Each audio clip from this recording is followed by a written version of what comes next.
student, I am Vaibhavi Thakur and I will teach you economics subject of standard 12.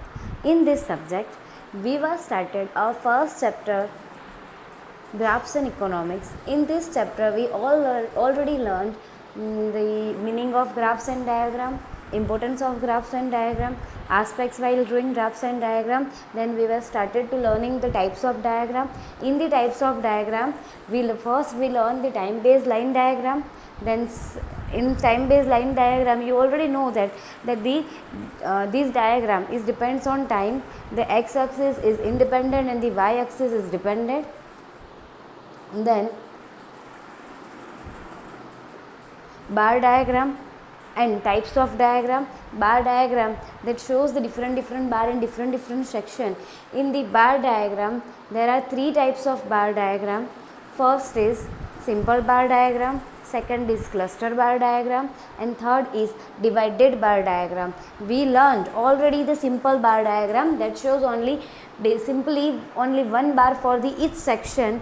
You can see here in this picture that one bar for only particular section. You can identify this bar, you can compare this bar, etc. Then the clustered bar diagram. In clustered bar diagram, you may prepare more than one or two bars in the particular each section, which shows different things or different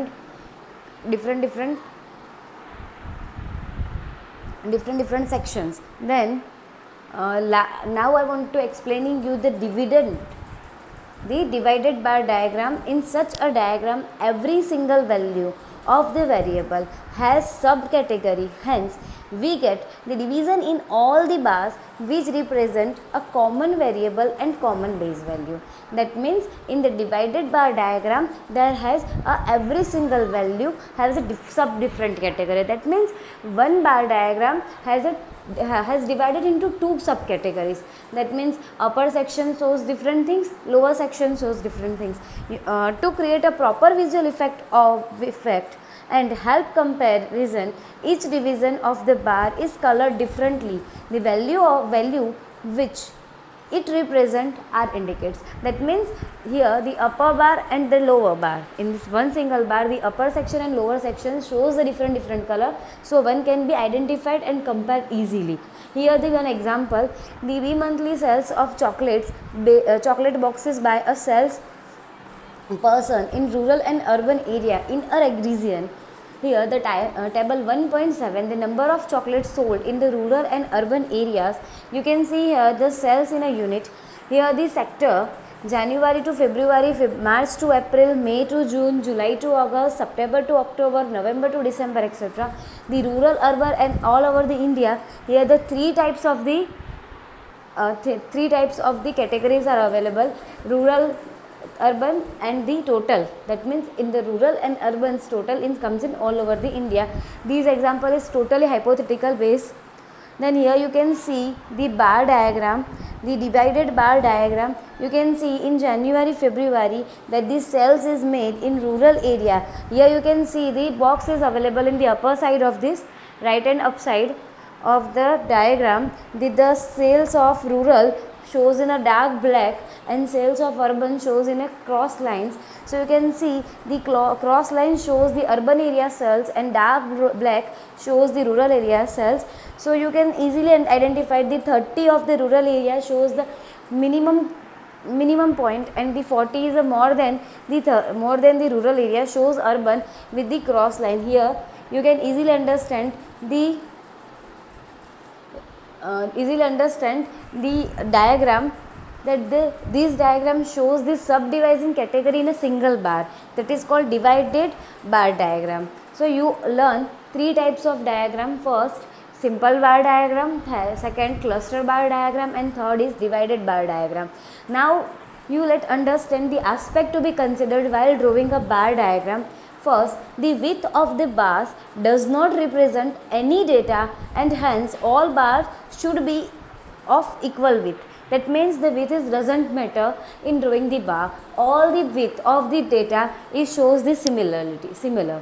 the length of the representative bars should be proportional to the value of the variable which they represent. That means the length is represent the value of the variable. So it may be increased, may be decreased, it depends on the proportion which given in the data. Then the distance between all bars should be equal, and that should also be maintained between the first bar and the origin. That means the difference between all bar, should be equal. First to last, all the equal difference between the all bars. Last, all bar rest on the same line called the base, which usually coincide with the x-axis. That means we prepare the bar diagram. So all the bar is connected to the rest of the baseline, and all times our baseline mostly in the all cases is x-axis. Next, in today's time, with the help of computer technology, horizontal bar are also drawn instead of vertical bar. So you can know that if you want to prepare the vertical bar, you can prepare by the help of the computer technology. All vertical bar should be arranged from left to right in order to the data series. But if you want to prepare vertical bar, so vertical bar shows left to right. If you want to prepare horizontal bar, then horizontal bar shows right to left. So depends on the data series, vertical bar will be prepared. Therefore, the bar representing the first data in the series is drawn first nearer the point of origin. So bar data showing the first nearer point. If we want to prepare a bar, so you can start on the x-axis on the baseline. So you start from the 0, then the another value you put your first step. Depends on the data series. Now next, we are going, our last third point is a pie diagram. In our diagram, last point is a pie diagram. Pie diagram, you already know, the circle type diagram. Here the explanation is given. Division of a circle in a degrees represent a pie diagram. Division of circle is divided in different degrees, that calls pie diagram. If an entire circle is considered as universal set of an entire data, and the different components of this data are represented by dividing the circles in degrees proportional to the data, then a pie diagram is obtained. What is this telling? These things tells us that the circle is dividing in different degrees, and if we assume that the one circle is shows the all the universe of the entire information, entire data, and you utilize the all information in showing in the only one circle, that is called the pie diagram. You can obtain the pie diagram. Pie diagram is drawn for the similar type of data for which a bar diagram can be drawn. That means as well as you prepare a bar diagram, same types of data you also can prepare the pie diagram. Then since an entire circle represents 360 degrees. So when you prepare a bar diagram, the circle is what depends on the degree, and degree is total of the 360 degrees. The entire data representation 360 degree, and section or division of the data are represented by dividing the circle into the degrees proportional to the each data section. That means the all circle is dividing in the degrees proportion of each data circle. In other words, a diagram which is drawn by representing subdivision of an entire data by proportionate degree in a circle is called a pie diagram. That means you are preparing a circle, dividing the circle in the degree proportion, that is called pie diagram. Here the formula for obtaining the proportional degree for a component of the data, if you have available the data, but these data are not in the forms of the degree, so you firstly convert those data into the degree. For converting this data into degree, this formula is used. The degree is equal to component value divided by total value multiply 360. How can we find the degree? The component value divided by the total value multiply 360. Here the example is given. The example, percentage of packet money spent by a student, pocket money spent by a student on a various items. Percentage of pocket money spent by a student on a various items. Here the table 1.8 shows the items, percentage of money spent, and last the calculation of degrees. Here you can see the items: books, stationery, phone, computer, other devices, etc., food, clothes. Okay, and here the percentage is given for the spent money: 20%, 5%, 30%, 30%, 15%. So the all the total percent is 100%. Now we find by the help of this equation that the degree. How can we find the degree? By the help of this equation, you put the component value multiply 360.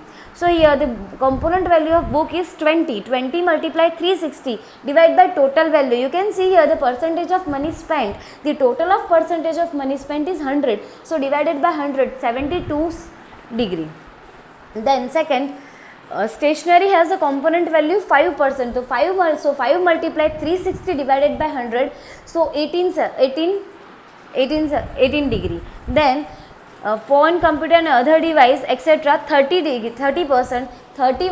So the 30 multiply 360 divide by 100, then you get 108 degree. Then food 30 degree, same you get 108 30%, so you get 108 degree. Then clothes has 15%, so 15 multiply 360 divided by 100, so you can 54 degree. So the total of this all degree equals to 360. You can make the total also, and you can also find by the help of the total of the component value. Total is 100, multiply 360 divided by 100, so your answer is 360 degree. So here this in a side, in the next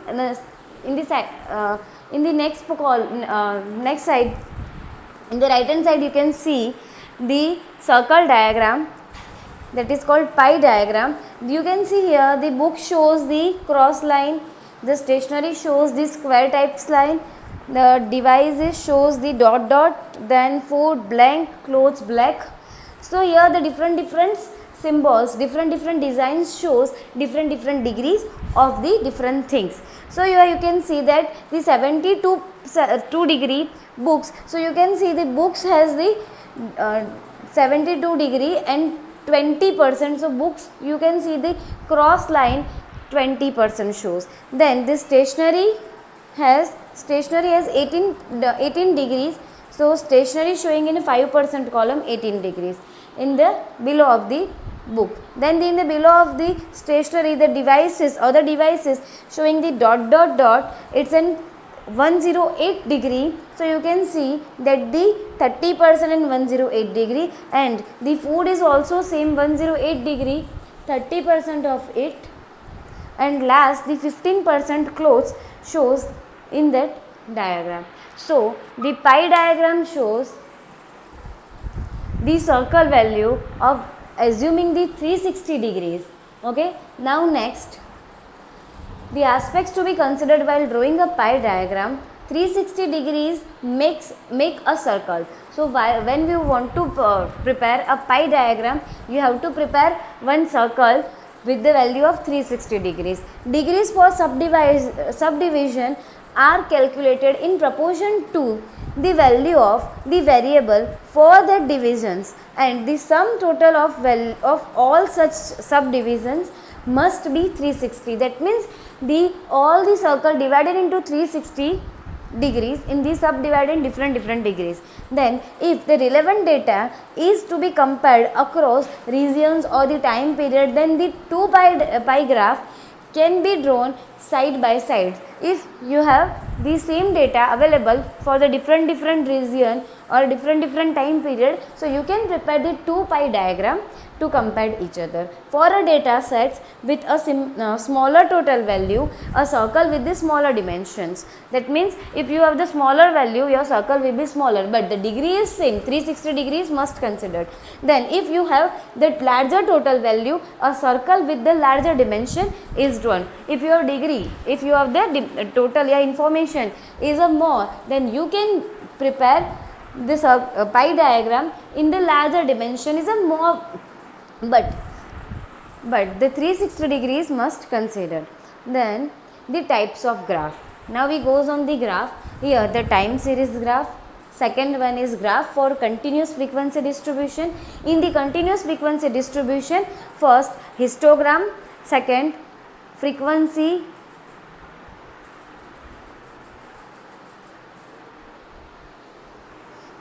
polygon, then frequency curve, then cumulative frequency polygon, and last logarithmic graph. Logarithmic graph. Now we learn only and only time series graph in our syllabus. The about two graphs is not considered in our syllabus of standard 12. In a trend cycle or in cycles of economic activities, short term and long term regular or irregular changes are observed. So in time series graph, depend on the economic activity, short term and long term, regular and irregular changes are observed.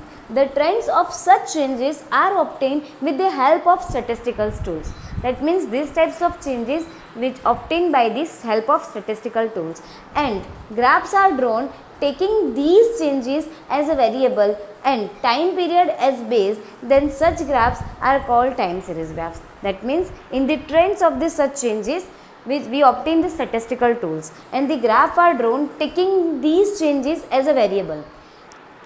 All the changes which happen in this preparing the happening in the economic changes, these changes are taking as a variable, and the time period is take as a base for time series graph. Okay, thank you.